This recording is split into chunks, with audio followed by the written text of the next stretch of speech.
तारकासुर का वध नहीं हो सकता। परंतु क्यों प्रभु? इसलिए कि मैं तारकासुर का वध करूंगा नहीं और कोई दूसरा उसका वध कर नहीं सकता। क्या कह रहे हैं भगवान? दूसरा कोई वध नहीं कर सकता? बहुत पहले की बात है।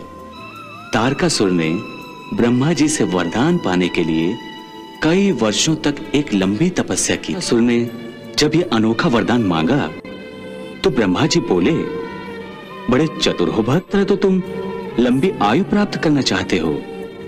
तुम जानते हो कि भगवान शंकर इस समय तपस्या कर रहे हैं और उनकी तपस्या लाखों युगों तक चलती रहेगी और जब तक ये तपस्या समाप्त नहीं होगी माता पार्वती को पुत्र नहीं होगा। देवगणों, अब तो आप समझ गए होंगे कि तारकासुर का वध इस समय नहीं हो सकता।